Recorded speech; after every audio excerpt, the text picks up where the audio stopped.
오늘은 이 7장 15절 이하의 말씀, 이제 미디안과 기드온의 용사들과의 전쟁입니다.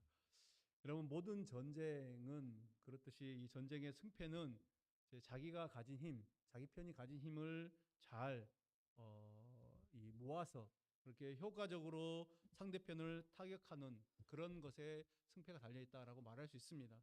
그리고 이제 전쟁에서 숫자는 무시할 수가 없습니다. 6.25 때 이 북한군의 이제 기습적인 남침으로 인해서 순식간에 우리 한국군의 전선이 이제 낙동강까지 밀리게 됩니다. 그러면서 거의 이제 나라가 다 멸망할 그런 나라가 다 이제 멸망할 그런 위기에 있을 때 연합군의 인천 상륙 작전으로 해서 다시 이제 전세가 역전이 됩니다. 그러면서 이제는 또 북진하여서 통일을 생각하고 있을 때쯤 소위 말하는 이제 중공군이 이렇게 인해 전술이죠. 인해 전술로 말미암아 다시 내려옴으로 인해서 그때부터 이제 한국 전쟁이 장기전의 양상을 띄었던 것 같습니다. 이것이 이제 과거의 전쟁입니다. 사람이 숫자가 많으면은 그만큼 유리하다라는 것이죠. 그러나 현대의 저는 과거에 비해서 군인들의 숫자로 밀어붙이는 그런 전쟁은 하지 않습니다. 이제는 정보전이다 그러죠. 현대전은 정보전이다. 그리고 이제 최첨단 무기들과 그리고 소위 말하는 이제 비대칭 무기라고 하는 핵이 있으면은 어느 나라도 그 나라를 쉽게 얕보지 못한, 쉽게 무너뜨리지 못하는 것 같습니다. 이제 그러나 고대의 전쟁은 그렇지 않죠. 무조건 군사의 수가 많을수록 유리했습니다. 또한 싸우는 무기가 당연히 좋을수록, 그건 현대전도 마찬가지지만은 싸우는 무기가 좋으면 좋을수록 그 전쟁은 승리할 가능성이 높습니다. 그런데 이런 모든 상식들을 뒤엎는 전쟁이 오늘 이제 이 본문에 나오는 전쟁입니다. 주인공이 미디안과 이스라엘 백성들이죠. 오늘 본문을 보면 이제 곧 전쟁이 일어나는데 하나님께서는 이스라엘의 모든 사람들, 그 불러 모은 3만 2천 명 중에서 다 돌아가고 추려서 300명만을 남겼습니다. 지난주에 우리가 이 300명이 남게 되는 과정들을 한번 말씀을 나눴는데, 이와는 반대로 미디안의 군사는 13만 5천 명이었습니다.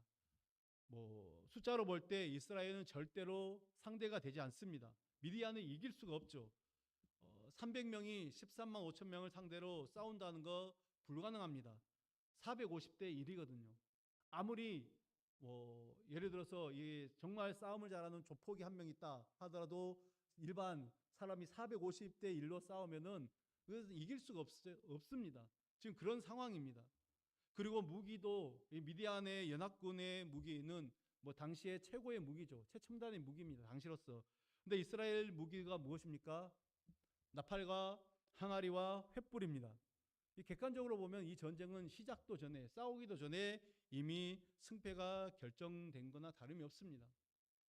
그렇다면 하나님께서는 이와 같은 전쟁을 왜 하시게 하시는가? 이 전쟁을 왜 하나님께서는 하셨는가? 이것은 이미 우리가 살폈듯이 이 전쟁이 하나님의 전쟁이다라는 것입니다. 우리가 지난 2절에서 살폈듯이 하나님께서는 이스라엘을 스스로 자랑하여서 내가 숫자가 많음으로, 그것도 3만 2천 명밖에 되지 않는데 그 숫자가 많기 때문에 너희들이 숫자가 많음으로 이겼다고 할지 모르니까 다 돌아가라. 결국에는 남은 것이 300명입니다.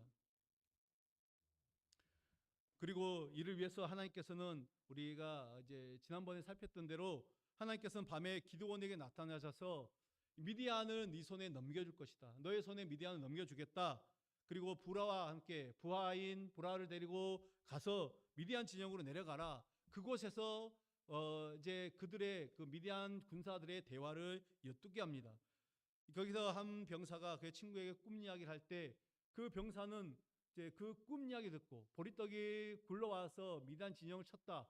이 꿈 이야기만 듣고 어떻게 이것이 그 기드온의 칼이다라고 말하는지 꿈 해몽이 참 뛰어났습니다. 그래서 그 꿈을 이야기할 때 결국에는 이 꿈을 통해서 기드온이 어떻게 생각합니까? 하나님께서 이들을 우리에게 넘겨주셨구나라고 생각합니다.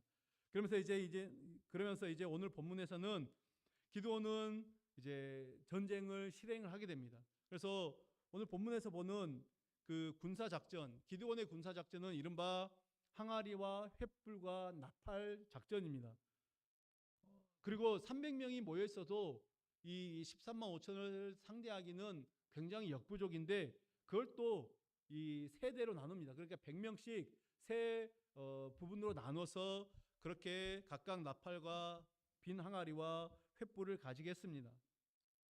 16절에 보면은 300명을 세대로 나누어 각 손에 나팔과 빈 항아리를 들고 항아리 안에는 횃불을 감추게 하고 이렇게 말하고 있습니다. 이것이 300명을 데리고 미디안을 치기 위한 기드온의 계획이고 작전이었습니다. 준비가 아무리 봐도 우리가 선뜻 이것이 이해가 되지 않는 작전입니다. 공격용 무기는 없고 용도를 알 수 없는 뭐 이제 나팔이야 전쟁을 할 때 나팔을 분다라고 뭐 이게 우리가 생각할 수 있습니다. 왜냐하면 신호를 해야 되기 때문에. 그런데 이 횃불과 항아리로 뭘 하겠다는 건지 그리고 그냥 신호를 줄 때까지 기다리라는 것입니다. 그리고 신호가 떨어지자 그들은 일제히 기드온의 명령을 따라서 움직이게 됩니다. 그리고 20절 이하를 보면은 전쟁이 어떻게 승리했는지를 볼 수가 있습니다. 제가 20절부터 23절까지 빠르게 한번 읽어보겠습니다. 세대가 나팔을 불며 항아리를 부수고 왼손에 횃불을 들고 오른손에 나팔을 들어 불며 외쳐 이르되 여호와와 기드온의 칼이다 하고 각기 제자리에 서서 그 진영을 에워싸매 그의 진영의 군사들이 뛰고 부르짖으며 도망하였는데 300명이 나팔을 불 때에 여호와께서 그 온 진영에서 친구끼리 칼로 치게 하심으로 적군이 도망하여 스레라의 벳시다에 이르고 또 답밭에 가까운 아벨 무올라의 경계에 이르렀으며 이스라엘 사람들은 납달리와 야셀과 온 므낫세에서부터 부름을 받고 미디안을 추격하였더라. 이렇게 말하고 있습니다. 기드온이 이제 때가 되자 이 전쟁이 때가 되자 기드온이 나팔을 불었고 이스라엘 군사들이 항아리를 부수고 왼손에는 횃불을 들고 오른손에는 나팔을 들고 불었습니다. 힘껏 외치기를 여호와와 기드온의 칼이여라고 그렇게 외쳤습니다. 여러분 이게 가능하니까요. 뭐 칼도 없고 방패도 없고 칼과 방패를 들어야 될 손에 나팔하고 횃불을 들고 그렇게 외친 것입니다. 그런데 어떤 일이 일어납니까? 한밤중에 이제 자다가 놀란 미디안 군사들이 두려움에 사로잡힙니다. 그리고 서로 도망치기 시작합니다. 그리고 어둠 속에서 이제 그들은 서로를 오인하게 됩니다. 그래서 미디안 군사들과 연합군들은 자기들끼리 서로 싸웁니다. 이제 이 세대로 나눠서 세 부분을 나눠서 이 횃불을 있기 때문에 여기저기서 횃불이 보이기 때문에 캄캄한데 횃불이 보이기 때문에 어떤 착시 효과가 있었는지도 모르겠습니다. 사람이 굉장히 많은 것처럼 보였는지도 모르겠는데 어쨌든 간에 이 미디안 군사들은 자기들끼리 이제 싸웁니다. 그래서 서로 죽이고 12만 명을 죽이고 겨우 이제 10,000명만 허겁지겁 도망하였습니다. 여러분 오늘 이 제가 방금 읽어드린 이 말씀에 보면은 이스라엘이 전투를 위해서 한 것은 없습니다. 거의 없습니다. 단지 나팔을 불었고 소리만은 외쳤을 뿐입니다. 여호와와 기드온의 칼이여 그러면서 항아리를 깨트린 것밖에 없습니다. 그런데 미디안 연합군들은 자기들끼리 서로 싸우고 죽이고 난리 난 것이죠. 자중질환이 일어난 것입니다. 이 모든 것이 다 뭐예요? 하나님께서 하신 일이다라는 것입니다. 미디안 군사들이 왜 서로를 죽이는 자중질환이 일어난 것입니까? 뭐 우리가 무심코 성경을 읽다가 보면은 이들이 자다가 나팔 소리를 듣고 깜짝 놀라서 그 소리에 깨서 얼떨결에 옆 사람을 찌르고 뭐 그래서 적으로 오인해서 싸웠다. 잠이 덜 깬 상태에서 그랬다. 뭐 이렇게 생각할지도 모르겠습니다. 뭐 그렇다 할지라도 잠에서 깨자마자 캄캄하고 뭐 여기저기서 고함치는 소리, 함성 소리 들리고 불빛이 왔다 갔다 보이는 뭐 그런 것이 있었다 할지라도 그래서 뭐 그들이 서로 이제 이 연합군들끼리 서로를 오인해서 적으로 오인해서 죽였을지도 모르겠습니다. 만일 그렇더라도 그렇다라고 성경에 나와 있지 않으면 만일 그렇더라도 그 역시 하나님께서 하신 일이다라는 것입니다. 근데 이제 우리가 생각할 게 뭐냐면은 이 미디안의 그 군사들의 꿈 이야기, 기드온이 들었던 그 꿈 이야기를 한번 생각해 봐야 됩니다. 그 밤에 이제 기드온이 부하를 한 명 데리고 가서 그 진영에 이르렀을 때 하나님께서는 그 꿈 이야기를 듣게 하셨습니다. 한 병사가 꿈을 꾸고 그 꿈을 꾼 다른 병사에게 이야기하자 그것이 기드온의 칼이다라는 그 이야기를 했다라는 것입니다. 하나님께서는 그러면서 그 미디안의 병사가 이야기하는 게 미디안과 그 모든 진영을 하나님께서 그의 손에 넘겨주셨다. 그런 이야기를 합니다. 미디안의 군대를 기드온에게 넘겨주셨다. 이 말을 한 사람은 어떤 이스라엘의 선지자도 아닙니다. 이스라엘의 군사도 아닙니다. 미디안의 병사가 자신의 친구가 꿈 이야기를 한 것을 듣고 꿈을 해명해 주면서 하는 이야기였습니다. 여러분, 이것이 의미하는 바가 무엇입니까? 이것이 중요한 이유는 하나님께서는 이미 이 미디안 군의 이 연합군들의 그 마음 가운데 불안과 공포와 또 이 동료 간의 어떤 오해들을 이미 심어 주셨다라는 것이죠. 그래서 그들은 숫자적으로 압도했을지 모르겠지만은 이미 전쟁을 치르기도 전에 그들 마음 가운데는 불안과 공포가 그 안에 있었던 것입니다. 하나님은 기드온으로 하여금 이것을 미리 보게 하셨습니다. 그래서 하나님께서는 네가 적진으로 한번 내려가 봐라. 그렇게 말씀하셨고 그것을 보여주신 거죠. 그렇기 때문에 기드온은 300명의 숫자로도 이 믿음으로 담대하게 적진을 향해 나아갈 수 있었고 하나님은 이 기드온의 믿음을 보시고 또 이 300용사들에게 큰 승리를 주셨습니다. 이제 24절 이하는 그러면서 이스라엘이 미디안에 이제 도망간 장당들을 처리하는 과정입니다. 그리고 그 과정에서 이 미디안의 두 방백 장수죠. 그들 오렙과 스웹을 죽이게 됩니다. 그리고 이들을 죽임으로 인해서 다시는 이제 미디안이 이스라엘을 공격할 수 있는 어떤 이 싹을 완전 잘라버리는 거죠. 그래서 더 이상 공격하지 못하도록 만들고 있습니다. 그런데 오늘 보면은 두 장수를 죽인 이 장소가 오렙은 오렙 바위, 스웹은 스웹 포도주 틀이다라고 그렇게 기록하고 있습니다. 이곳에 이름이 붙여진 명칭, 정확한 왜 이런 이름이 붙여졌는지 정확한 기원은 알 수가 없습니다. 오렙과 스웹이라는 사람이 이제 이미 이 미디안의 두 장수들이 계속해서 지금 미디안을 괴롭혔지 않습니까? 그래서 이스라엘을 괴롭혔지 않습니까? 이스라엘을 정복하고 나서 마음이 교만해져서 이스라엘의 아름다운 땅에 있는 그 아름다운 바위, 그 바위 이름을 오렙이 오렙바위다. 그리고 또 그 모든 생산물을 포도주를 생산하는 그 포도주 틀을 스웹 포도주 틀이다. 각각 자신들의 이름을 따서 그래서 농사를 짓고 수확을 할 때마다 그곳에 쳐들어와서 그 무력으로 그것을 빼앗아 가면서 그런 이름을 지었을 수도 있고 단순히 이제 이 오렙과 스웹을 죽인 장소가 바위이고 또 포도주 틀이었기 때문에 오렙 바위, 스웹 포도주 틀이었다라고 그렇게 붙였는지도 모르겠습니다. 결국 그들은 어쨌든지 최후를 이스라엘에서 비참한 최후를 맞이하게 됩니다.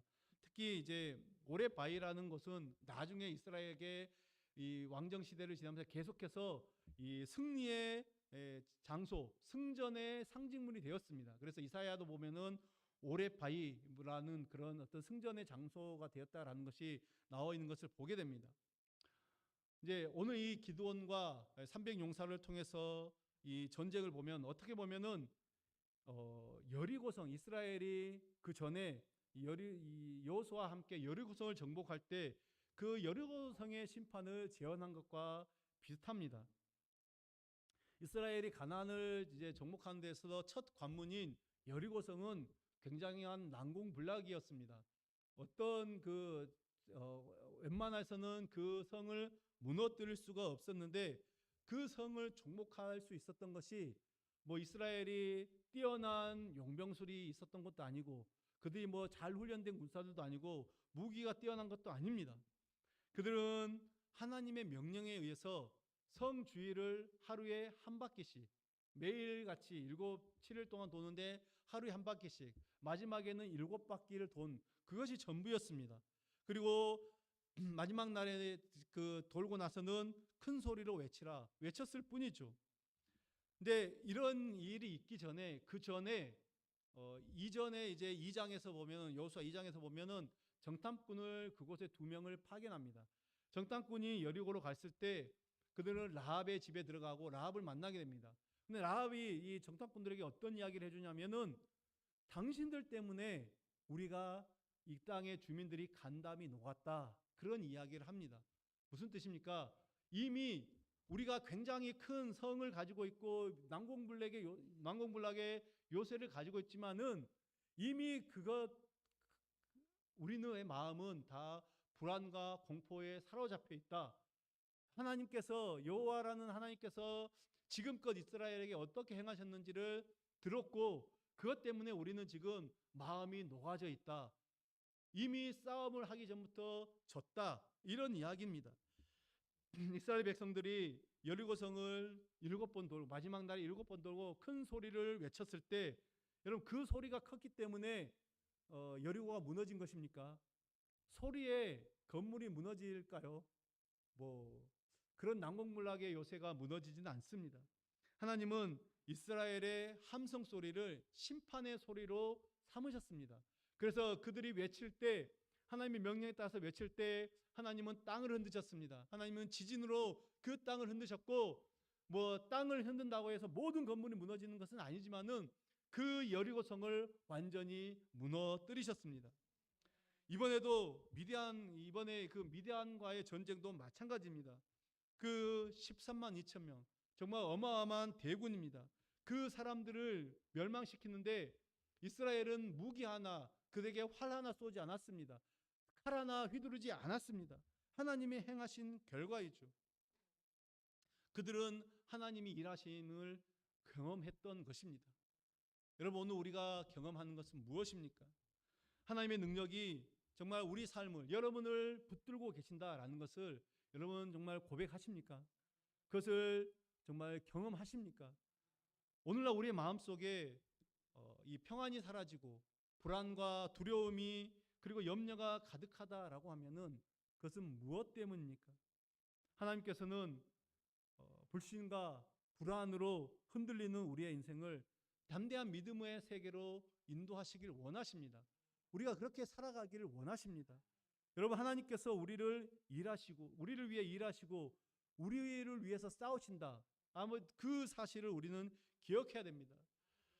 여러분 우리가 마주하는 세상, 우리가 살아가고 있는 세상 정말 그 세상이 13만 5천 명과 같은 이 미디안의 군사들과 같이 거대할지라도 하나님이 우리 편이다.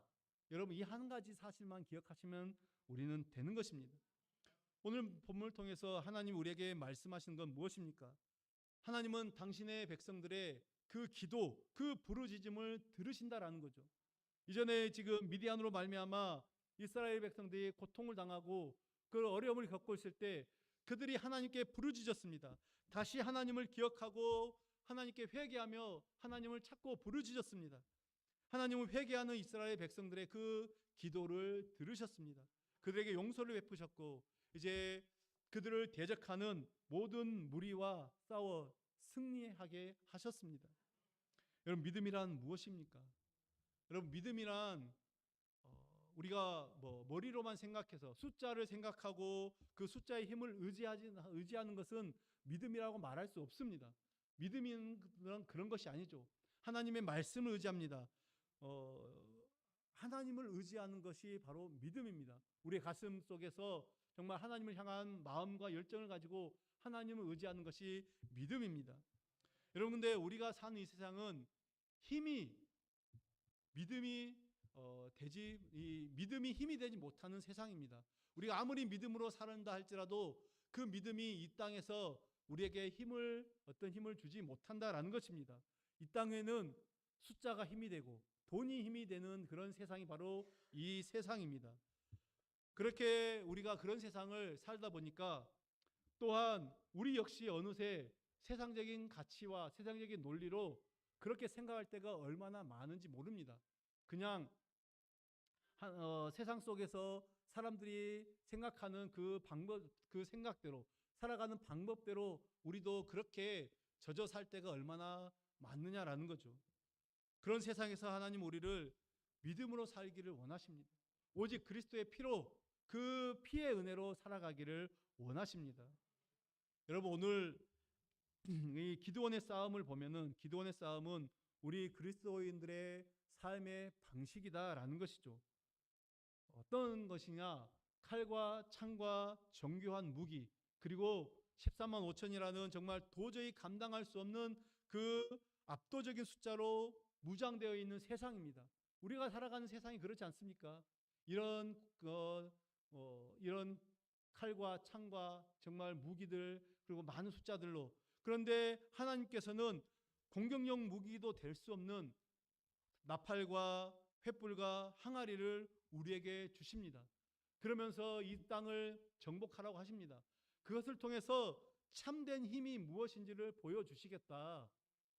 기드온에게 보여주셨던 것처럼 하나님이 우리에게 보여주시겠다라는 것입니다. 여러분, 우리가 가진 것이 없다고, 우리가 뛰어난 것이 없다고 실망하지 마십시오. 낙심하지 마십시오. 세상 속에서 정말 우리는 보잘것없고 초라하다.